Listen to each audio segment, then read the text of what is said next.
하실 때 이 사람이나 그 부모의 죄로 인한 것이 아니라 그에게 하나님이 하시는 일을 나타내고자 하십니다. 때가 아직 낮음에 나를 보내신 이의 일을 우리가 하여야 하리라. 밤에 오리니 그때는 아무도 일할 수 없느니라. 내가 세상에 있는 동안에는 세상의 빛이로라.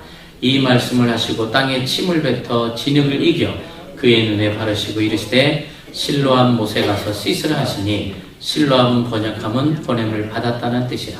이에 가서 씻고 밝은 눈으로 왔더라. 이웃 사람들과 전에 그가 거리는 것을 보았던 사람들이 이르되 이는 앉아서 구걸하던 자가 아니냐. 어떤 사람은 그 사람이라 하며 어떤 사람은 아니라 그와 비슷하다 하거늘 자기 말은 내가 그라 하니 그들이 묻되 그러면 내 눈이 어떻게 떠졌느냐. 대답하되 예수라는 그 사람이 진흙을 이겨 내 눈에 바르고 나더러 실로암에 가서 씻으라 하기에 가서 씻었더니 보게 되었더라. 그들이 이르되 그가 어디 있느냐. 이르되 알지 못하노라 하니라. 아멘. 오늘 말씀은 여러분들이 너무나 잘 아시는 말씀입니다. 그 날 때부터 소경되었다, 그렇게 기록이 되어 있습니다. 우리들의 존재에 대한 분명한 디스크립션입니다.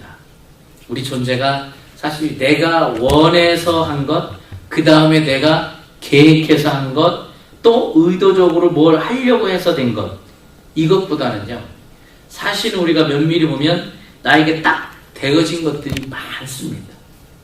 인생을 살다 보면 딱 되어진 게 많아요. 제일 중요한 것은 그러면 우리가 이 땅에 사람으로 태어난 것 자체가 그 누구의 목적이나 의도로 된 것이 아니라는 거예요. 그리고 어떠한 사람으로 태어나기로 온 것이 아니죠. 그냥 그렇게 되어진 겁니다. 그러니까 하나님께서 우리를 바라보실 때 우리의 어떨 때는 그 무력함, 연약함이 결국에는 죄로 나타납니다. 그러면 죄는 지려고 해서 지는 게 아니라 우리가 그 죄에 대해서 내가 이겨야지, 이 부분에 대해서 내가 감당해야지 하는 부분에 대해서 우리가 패배하기 때문에 죄로 나타납니다. 그만큼 죄로부터 이겨낼 힘이 저희들한테는 굉장히 약해요. 왜냐하면 저희들은 약한 존재이기 때문에, 육신을 가지고 있는 이상 저희들은 약한 존재이기 때문에 그렇습니다. 그 하나님의 생명, 그분의 생명이 아닌 것은 결국 악한 거예요. 그래서 그 상태가 연약하다. 오늘의 말씀의 제목처럼 내가 연약한 걸 알면서도 안 돼요. 내가 그 부분을 죄를 지면 안 된다는 거 알면서도 죄를 져요. 가장 누가 그렇게 했습니까? 네가 먹는 날에는 죽으리라.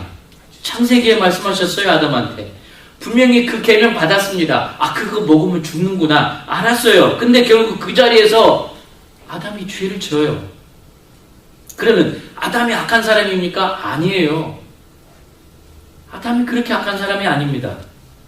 그렇기 때문에 그 사람이 악하기 때문이 아니라 그 죄 앞에서 자기가 무력했다라는 거예요. 나는 안 하려고 했는데 그 끌려가더라는 거예요. 그게 무력함이라는 거죠. 그게 어찌 보면 우리가 표현을 잘하는 연약함 때문에 그렇다는 거예요. 그러면 이건 누구의 선택이나 그런 종류가 아니에요. 그냥 사람의 실존에 관한 거예요. 우리가 실존이 그래요, 우리 인간이. 그러면 이건 아담에 대해서만 얘기하는 게 아니라 곧 그 자리에서 그것을 먹고 있는 사람이 누가일까요? 바로 여러분과 저일 수 있다는 겁니다. 지금도 이 땅을 살아가면서 우리 자신입니다. 우리가 그런 실존을 가지고 살고 있다는 겁니다. 그럼 하나님께서 우리를 어떻게 보시느냐? 책임을 묻지 않고 날 때부터 원래 소경된 자. 그러면 다시 얘기하면 날 때부터 우리가 연약한 자라는 거예요. 우리가 흑암과 공허와 혼돈 가운데 그 바탕에서 우리가 출발을 했는데 그것을 우리 하나님이 이미 알고 계시다라는 거예요. 하나님은 우리의 본질을 알고 계시고 상태를 너무나 잘 알고 있습니다. 사실 하나님께서 아담에게 그 계명을 주셨을 때 무너질 것을 하나님이 이미 알고 계시지 않았을까요? 그래서 하나님께서 이 땅에 저들을 죄에서 구원하시기 위해서 예수 그리스도를 보내주신 거예요. 그러면 우리는 그렇게 얘기하죠. 하나님, 날 때부터 건강하게 해주시지 왜 이러셨습니까?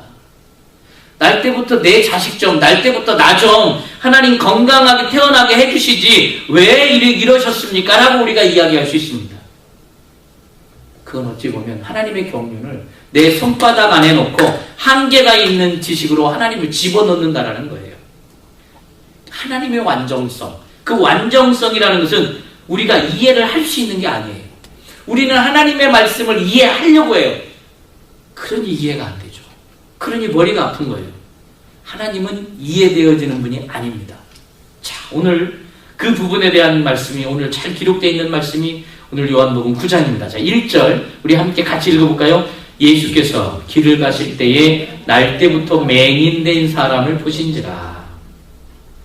그냥 맹인된 사람이라 칭하지 아니하고 날 때부터, 태어날 때부터 맹인된 사람이다 라고 이렇게 성경에 기록되어 있습니다. 사람의 시작은 태어나는 그 순간부터 시작입니다. 이 맹인된 사람의 시작은 사실 안타깝게 어둠이었습니다. 삶의 보람과 가치와 의미를 찾기 어려운 불행한 인생을 시작한 인간. 맹인으로 일생 동안 그 예루살렘 거리 한쪽 구퉁이 모퉁이에서 구걸해야 되는 처량한 신세. 아마도 부모도 친척도 도와주는 이도 없는 불쌍한 고아인지 아니면 병신이라고 매정한 부모에게 버림을 받았는지도 알 수도 없는 상황이었습니다. 왜냐하면 그 고대 중동의 관습에 따르면 병신 자식을 키운다는 것은 이 부모들한테 굉장한 수치였습니다. 그래서 그 시대는 자식들을 많이 버렸어요. 자기들한테 수치니까. 그런 자식을 낳았다라는 것 때문에 또 따돌림을 당해야 되고 내 자식은 더더구나 마찬가지고 그래서 많이 버렸어요. 어찌 보면 이 안타까운 맹인 거지도 그렇게 버려진 사람일 수도 있다는 거죠. 아주 어렸을 때 길가에 앉아서 그 시대로 따지면 멸시하죠. 천대하죠. 이 죽지 못해 겨우 살아가는 처절한 모습 여러분들이 한번 상상해 보시기 바랍니다. 요한복음 1장 5절은 이렇게 기록합니다. 빛이 어둠에 있으되. 이 사람의 시작이요 어둠이라면 빛을 받을 수 있는 그릇이 되어지는 거예요. 우리가 어두운 가운데 있다면 그때부터 우리는 하나님의 빛을 받을 수 있는 존재가 되는 거예요. 날 때부터 이 맹인된 자를 통해서 각 사람에게 주는 귀한 영적 교훈이 오늘 있습니다. 영적 소경을 가지고 태어난 우리 언제 눈을 뜰 수 있느냐? 빛이 비추어지면 눈이 뜰 수 있다는 거예요.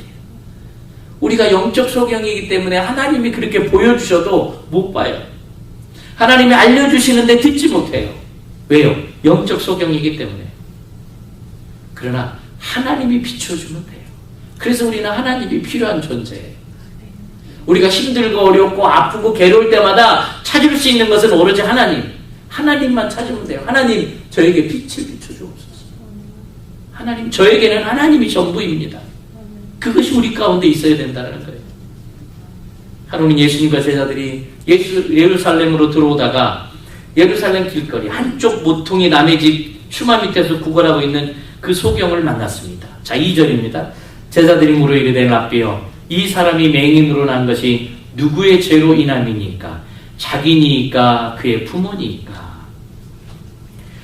참 이건 제자들뿐만 아니라 그 시대의 유대나라 사람들 대부분이 가지고 있던 잘못된 생각이었고요. 잘못된 습관이었습니다. 그들은 앞못 보는 사람을 보면 무조건 저 사람 죄 때문에 그렇다. 그리고 저 사람이 그 죄로 인해서 형벌을 받고 있는 것이다. 그렇게 생각을 했습니다. 그리고 사람들이 안쓰러워하는 고통이나 불행을 전부 그 시대는 다 죄값이라고 그랬어요. 우리 한국에 보면 그런 얘기 있잖아요. 전생에 무슨 죄를 줘서 너니 그 고생을 하냐. 또 그런 게 내가 무슨 전생에 무슨 죄를 지어서 이 고생을 할까. 그런 생각들을 해요. 근데 우리가 이 시간 생각해 볼 문제는 같은 문제를 두고 어떻게 생각하는 것이 아주 중요해요. 어떤 생각은 복되게 생각하느냐 아니면 안 좋은 쪽으로 생각을 하느냐. 사람들한테 참 무서운 병이 있다면 생각이 병이에요. 어떤 사람은 맨날 부정적이야. 다 안 된대요. 그럼 그분 만나면 마음이 무거워요. 되게 무거워 아주 그냥. 어쩌면 그렇게 참 생각이 깊으신지 깊은데 너무 어두운 생각이 깊어요. 생각이. 오늘 이 제자들이 던진 질문이 예수님께 던진 질문만은 아니라는 겁니다. 오늘날 여러분이나 저도 수없이 이런 질문을 던지고 있어요. 왜 한평생 내가 이렇게 살아가는데 이토록 고통스럽습니까? 이 고통 왜입니까? 그러면서 우리들은 그러죠. 내가 부모를 잘못 만나서 그런가? 내 이 지지리도 못난 남편을 만나서 그런가? 내 형제 때문인가? 이웃 때문인가? 환경 때문인가? 막 그러잖아요. 우리가 내가 부모를 잘못 만나가지고 지지리 궁상 같은 이 가난 집에 태어나서 남들 배울 거 배우지도 못하고 말이야. 막 그런 막 환경 때문에, 형제 때문에, 막 무엇 때문에, 응? 친구를 잘못 만나서 내가 또 이 모양 이 꼴이 됐다고. 그리고 어떤 사람은 그러죠. 이건 내가 무능해서, 내가 노력하지 않아서, 내가 부족해서 뭐 그랬지. 또 그렇게도 고백들을 많이 합니다. 이 사람들은 어떠냐면 자기 기준에서 생각해요. 항상 누구나 다 자기 기준에서 잘못됐다라고 생각하는 것에 있는데, 근데 자기 기준에서 생각하는 건 그래도 또 그렇다고 쳐요. 근데 꼭 책임자를 찾아요. 누구 때문에, 누구 때문에, 누구 때문에. 사람들이 모인 곳에는 꼭 희생자를 찾는 것 같아요. 이건 이 사람 때문이고 저건 저분 탓이고, 본인은 모든 걸 막 통찰한 사람처럼 또 그에게 이야기를 합니다. 근데요, 남을 판단하는 사람은 교만한 사람입니다. 교만한 사람이에요. 그 사람보다 내가 더 훌륭하다고 생각하니까 그 사람을 판단하고 그 사람을 정죄하는 겁니다. 이런 일들이 우리 교회 안에서도 일어난다는 거예요. 맹인 주변으로 사람들이 모여서 이 지금 거짓 맹인을 판단합니다. 맹인이 된 것이 본인 죄입니까? 부모의 죄입니까? 하고 예수님께 질문을 던져요. 이 같은 질문이 하나님의 아들 예수님께서 어떻게 대답하시느냐, 그거에 따라서 달라집니다. 자, 3절입니다. 예수께서 대답하실 때 이 사람이나 그 부모의 죄로 인한 것이 아니라 그에게서 하나님이 하시는 일을 나타내고자 하심이라. 아멘. 지금 부모 죄입니까? 이 사람 죄입니까? 그런데 대답이 이상한 대답이 나오죠. 이 사람이 오늘 이같이 살아가는 것은 그 자신의 잘못도 아니고 환경이나 곧 그 부모의 잘못도 아니다라는 거예요.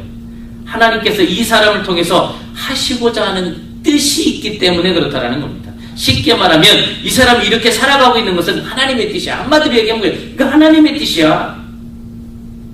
우리 인간이 그러죠. 하나님 어떻게 그럴 수가 있습니까? 어떻게 태어나면서부터 이렇게 앞을 못 보게 만드실 수 있습니까?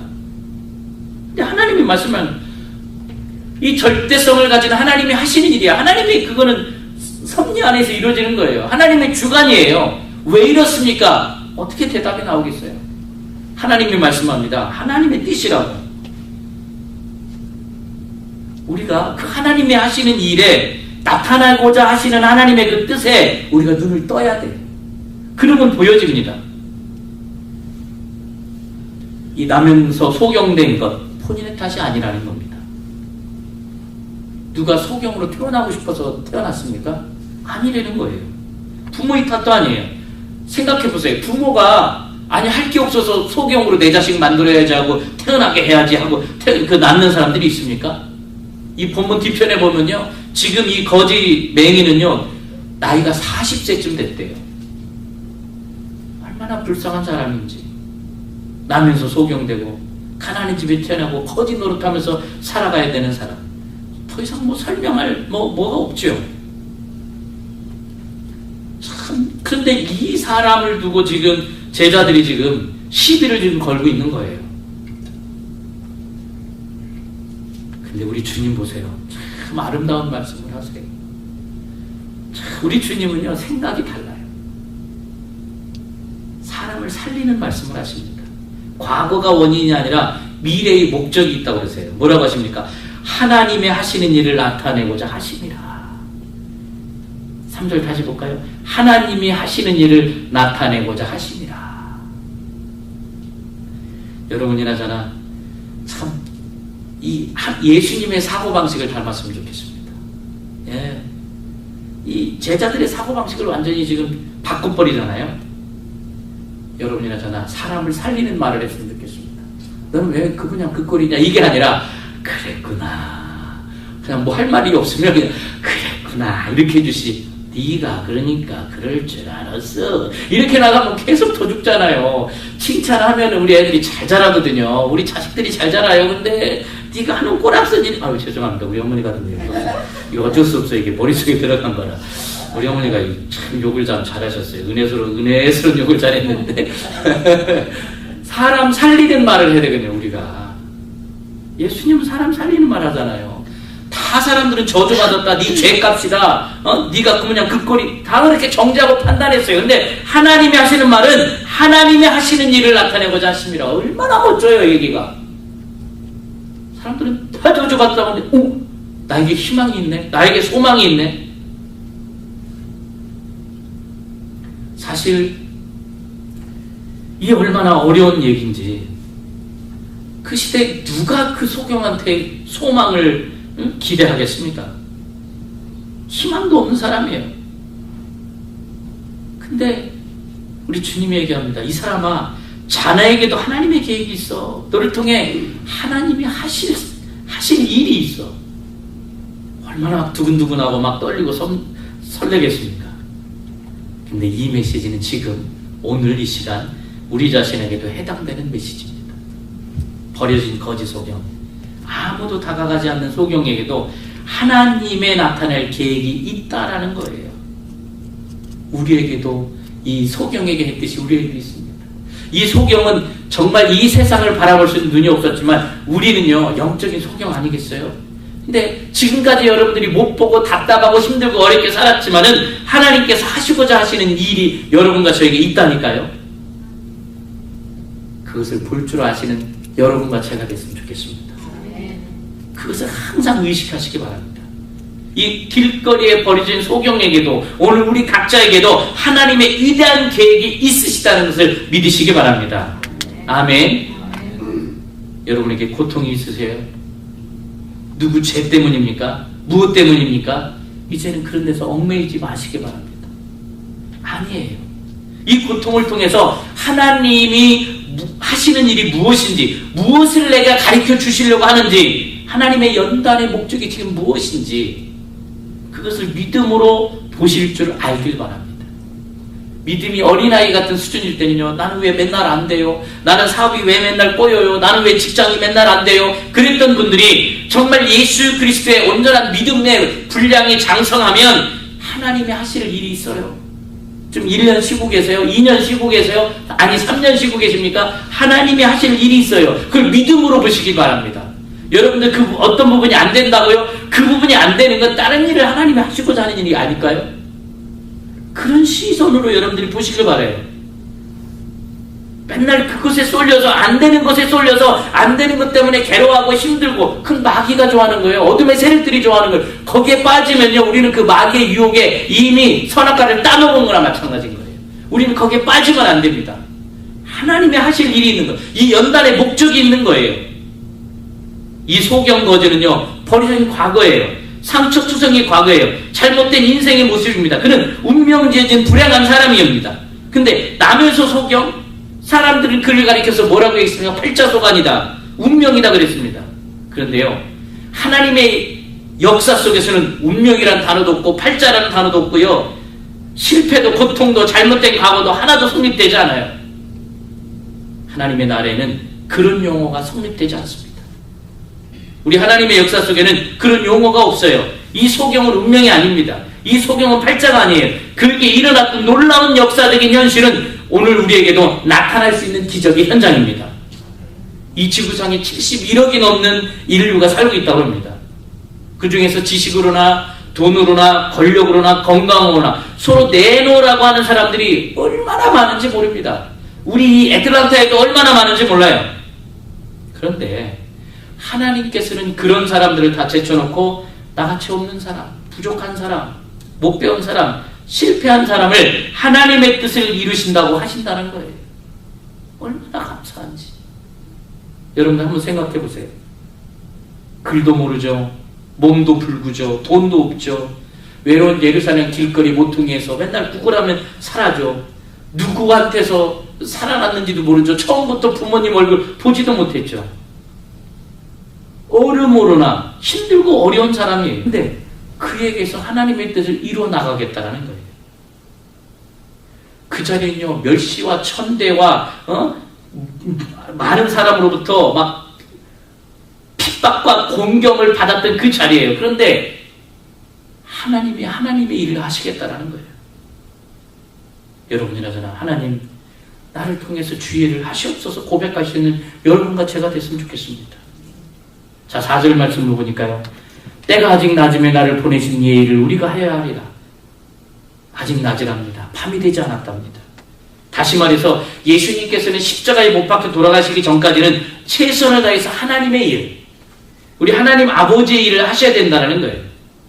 예수님은 이 땅에서 자신의 사명에 최선을 다했다는 겁니다. 밤낮으로 3년 동안 이 제자들을 가르치셨어요. 수많은 사람들한테 천국 복음을 전하셨습니다. 병든 자도 고쳐주셨습니다. 예수님 쉴 일이 없었어요. 예수님은 심지어 십자가에 못 박혀 돌아가시는 그 순간까지도 구속의 사명을 감당했습니다. 좌우편에 있는 죄인들을 위해서 기도해 주셨어요. 십자가에서 회개한 강도를 구원해 주셨습니다. 지금도 예수님은 하나님의 보좌 우편에 앉아 계시면서 끊임없이 우리를 위해서 이렇게 중보의 기도를 해주신다는 거예요. 나를 위해서, 여러분들 각자 개인을 위해서. 여러분, 우리도 예수님처럼 우리의 사명에 최선을 다해야 될 줄로 믿습니다. 우리한테도 곧 어두운 밤이 옵니다. 쉴 때가 곧 와요. 그때는 일하고 싶어도 할 수가 없습니다. 그러나 낮 기간 동안에는 우리 하나님 아버지의 일을, 하나님께서 우리에게 허락하신 사명에 최선을 다하는 사람이 되어야 될 줄을 믿습니다. 이 소경은요, 지금 예수님 만났어요. 자, 1절을 다시 보시면 예수께서 길을 가실 때에 날 때부터 맹인된 사람을 보신지라. 사실 이 맹인이 앉아있던 자리는요, 사람들이 많이 지나다니는 길가입니다. 주님은 그 길에 다니는 많은 사람들을 보셨지만 특별히 구퉁이, 모퉁이, 처마 밑에 앉아있는 이 맹인 거지를 주목하고 계셨어요. 그래서 거기서 보셨다라고 해요. 이 원어의 뜻을 보니까 관심을 가지고 주목했다라는 의미로 지어져 있더라고요. 보세요. 이 사람은 자기가 저주받았다고 생각했습니다. 버려진 자라고 생각했습니다. 나는 안 되는 사람이라고 생각했습니다. 죽고 싶어도 어쩔 수 없이 살아가는 인생이라고 생각을 했습니다. 근데 주님은 그 자리에 관심을 주셨습니다. 그가 만약 소경이 아니었더라면요, 한평생 예수님을 만나지도 못했을 겁니다. 나는 불행한 사람이야. 나는 저주받은 사람이야. 근데요, 지금 그가 예수님을 만나게 됐어요. 여러분이나 저에게 결정적인 약점이 있고 지난날의 실수가 있지만 그것이 예수님을 만나는 순간에 다른 사건으로 다가오는 줄로 믿습니다.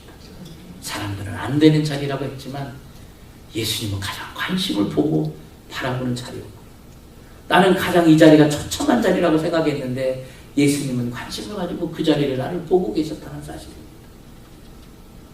내 부모도 나를 버리고 내 형제도 나를 버리고 친구 하나 없는 맹인 거지였지만, 그래서 내가 이 자리에서 죽고 싶었던 그 자리에 우리 주님께서 찾아오셔서 이 사람을 살려주신 겁니다. 사람들 놀림, 짓밟힘, 버려진 그에게 메시아가 다가왔어요. 그리고 성경에 보니까 하나님께서 그 소경의 눈에다가 진흙을 침으로 비벼서 이겨서 발라주셨다고 그랬습니다. 6절 말씀입니다. 이 말씀을 하시고 그 땅에 침을 뱉어 진흙을 이겨 그의 눈에 바르시고, 그리고 나서 실로암 못가에 씻으라고 7절에 보면 실로암 못에 가서 씻으라 하시니 그랬습니다. 여러분들 한번 생각해 보세요. 소경의 눈이라고 눈이 아닙니까? 소경은 뭘 발라도 눈이 안 아픕니까? 우리들 눈에 작은 티끌만 들어가도 얼마나 불편하고 쓰라리고 힘들어합니까? 근데 여기에 보면 예수님께서 침을 뱉어서 진흙을 이겨서 그의 눈에 발랐다 그랬어요.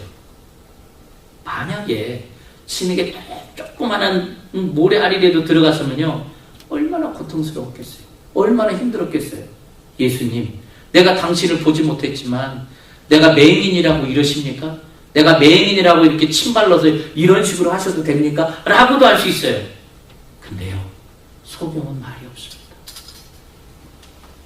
그 모든 것을 참고 받아들였어요. 지금까지 40년 버려졌던 인생이었어요. 한맺증, 그 흑암으로 시작해서 흑암으로 지냅니다.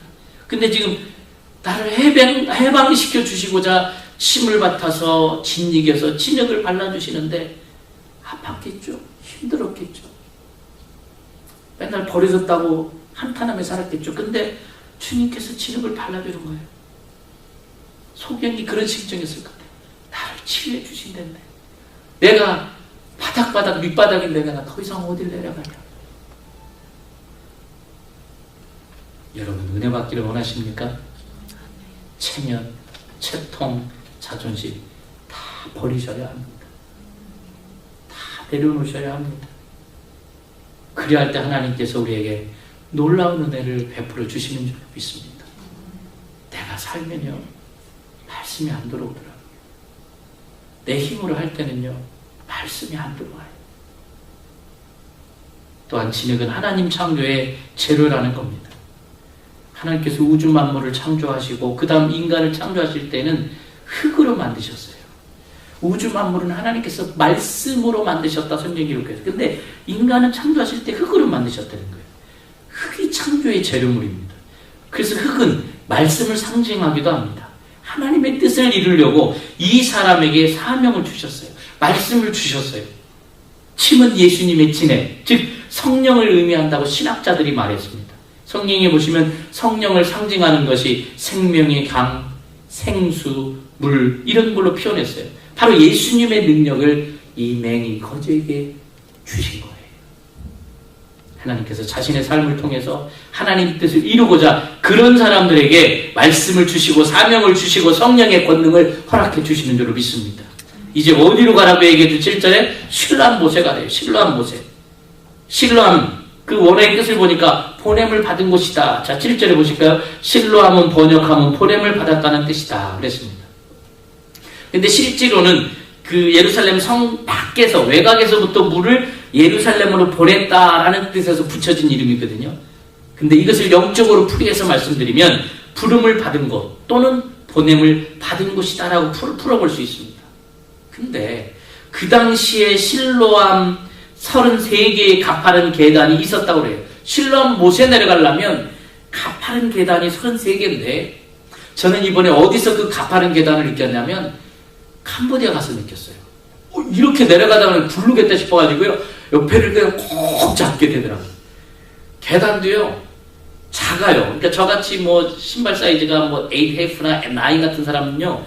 이 발이 뒤꿈치만 대고 내려가야 되는 거예요. 그러니까 조금 잘못 디디면 굴르는 거예요.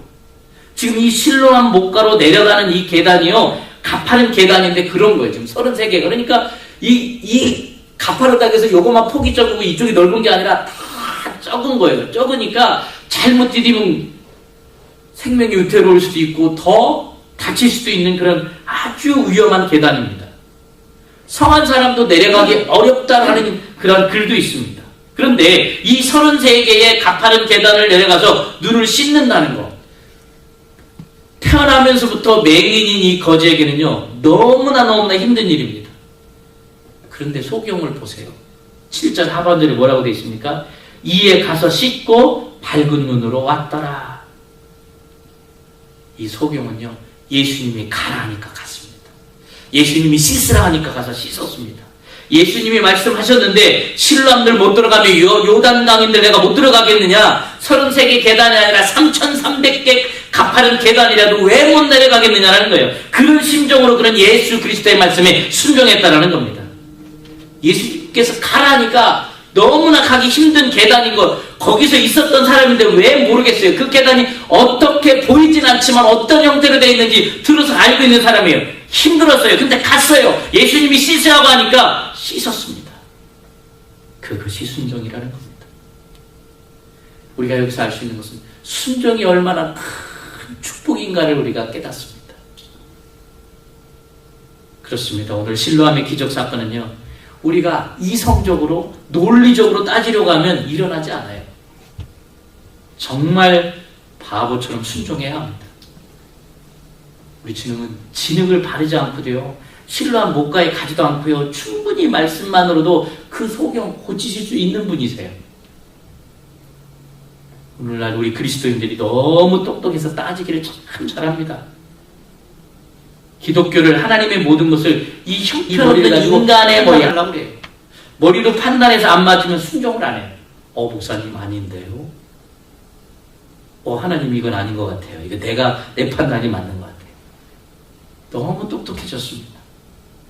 오늘 본문에서 예수님께서 소경에게 순종과 수고를 요구하는 것을 여러분들 반드시 기억하시길 바랍니다. 우리는 하나님의 역사에다가 우리의 공로를 더할 수가 없어요. 소경이 눈을 뜨는 것은 예수 그리스도의 역사고요, 능력 때문입니다. 하지만 그 기적을 동반하는 역사에는 무엇을 요구하신다고요? 순종을 요구하십니다. 그 이유는 그 기적의 역사를 믿게 하시기 위함입니다. 그리고 그것을 소중하게 간직하도록 하기 위함이에요. 저는 보면 순종을 싫어하는 사람 치고 믿음이 잘하는 것 본 사람이 없어요. 지금까지 50여 년을. 순종이 없는 사람 치고 기적적인 신앙을 체험했다는 사람을 또 본 적도 저는 없습니다. 신구의 66권 전체에 나타나는 신앙의 인물들의 걸음에는 순종하는 일이 나타나고 있습니다. 그가 무슨 말씀을 하시든지 그대로 하라. 그가 무슨 말씀을 하시든지 그대로 하라. 하나님의 기적은 언제나 순종하는 곳에 있다는 사실입니다. 그곳에 언제나 주님은 보화를 감춰놓고 있습니다. 우리 주님께서는 움직이게 하시고 기적을 행하셨어요. 믿음으로 움직이고 우리는 행해야 합니다. 언제든지 주님을 향해서 기적이 나타나는 방향으로 우리는 움직여야 돼요. 주님은 이 맹인 소경에게 실로암에 가서 씻으라 했습니다. 이 말은 5말로 얘기하면 기도하는 곳으로 가라는 거예요. 기도하면, 믿고 구하면, 주님 앞에 맡기면 병고침을 받을 수 있습니다. 오늘도 기적은 일어나요. 기적이 사라진 것이 아니라 믿음이 사라져서 그렇지 기적은 일어납니다. 실로암은 내려가는 곳이에요. 여러분 생각해 보세요. 눈을 뜬 사람도 33개의 가파른 계단을 내려가서 물을 떠온다는 것이 힘든 일인데 하물며 맹인이 가파른 33개의 계단을 밟고 내려가서 두 눈을 씻는다는 것, 엄청나게 어려운 일입니다. 근데 예수님께서 소경에게 왜 그렇게 말하는 거냐? 하나님의 은혜를 가장 낮은 곳에서 받을 수 있고 눈을 씻는 것은 가장 낮은 곳에서 할 수 있기 때문이다라는 거예요. 더 낮은 곳으로, 더 낮아져라. 예수님은 얼마나 낮은 곳으로 내려가셨습니까? 예수님이요, 나실 때도요, 마국간에서 나셨어요. 가장 낮은 곳 아닙니까? 예수님 친구는 누구라고요? 창녀와 세리와 죄인이라 말씀하셨습니다. 예수님의 잡은 뭐죠? 그 시대 가장 낮고 천한 목수였습니다. 재산은 얼마나 있었습니까? 이 세상에서 가장 가난했습니다. 여러분, 낮은 곳에 은혜가 있습니다. 낮은 곳에 은혜가 있고요, 감사가 있습니다. 여러분들이 감사할 거 없습니까? 그러면 더 낮은 곳으로 가보시기 바랍니다. 우리가 자꾸 올라가려고 하니까 은혜를 못 받아요. 여러분이나 저나 낮은 곳으로 내려가야 됩니다. 실로암은 씻는 곳이다 그랬어요. 사람들은 실로암까지는 잘 가요. 그런데 씻지는 않아요. 교회가 실로암 못인 줄로 믿습니다. 이 시대에는 실로암 못은 교회예요. 올 때는 더러움으로 왔다가 갈 때는 예수 그리스도의 보혈로 깨끗해서 돌아가는 곳인 줄로 믿습니다. 울면서 왔다가 기쁨으로 돌아가는 곳인 줄로 믿습니다. 영적 소경으로 왔다가 신령한 눈을 뜨고 돌아가는 곳인 줄로 믿습니다. 절망에 빠진 사람들이 왔다가 희망을 가지고 돌아가는 곳인 줄로 믿습니다. 불행한 사람이 왔다가 행복을 가지고 돌아가는 곳인 줄로 믿습니다. 교회는 주의 보혈로 씻김을 받는 것입니다. 마지막으로 저는 한 여인을 여러분들께 소개하고 말씀을 맺으려고 합니다. 맹인으로서 믿음의 눈을 가지고 일평생을 하나님을 찬양하다가 살다가 돌아가신 여인이 있습니다. 그는 1820년 3월 24일 미국 뉴욕주의 작은 마을 푸트남에서 태어났는데 생후 6주부터 맹인이 됐대요. 근데 왜 맹인이 됐냐면 우리나라 말로 돌팔이 의사가 잘못된 약물 치료를 해가지고 6주에 맹인이 되셨어요. 근데 이 여인이 몇 세까지 사셨냐면 95세까지 사셨어요. 그러니까 95년 동안 맹인으로 살았어요. 사실 그가 너무 가난한 집안에서 태어났기 때문에 의사의 치료를 제대로 받아보질 못했습니다. 그가 1살 때 자기 친아버지가 돌아가셨죠. 11살 때 자기를 가장 사랑하고 보듬어 주셨던 할머니 돌아가셨죠. 그러니까 자기가 사랑했던 사람들이 떠났어요. 계속 떠나는 거예요.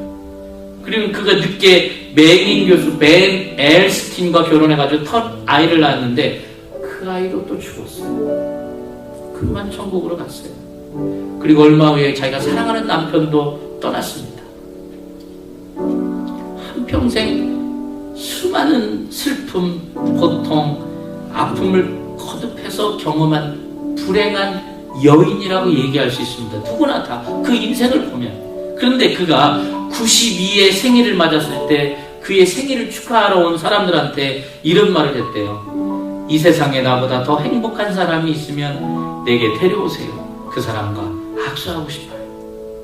우리가 보면 참 불행했을 것 같은데, 얼마나 답답했을 것 같은데 행복을 느끼면서 세상을 살았다는 거예요. 그는 찬송시를 9,000여 곡이나 쓴 페니 크로스비라는 여사입니다. 그분이 쓴 곡은 예수를 나의 구주 삼고 또 나의 갈 길 다가도록 나의 영원하신 길, 얼마나 많이 써져 있는지 몰라요. 우리 시간은 이 페니 크로스비 여사가 작사한 예수를 나의 구주 삼고 함께 고백할까요? 그리고 말씀 받겠습니다.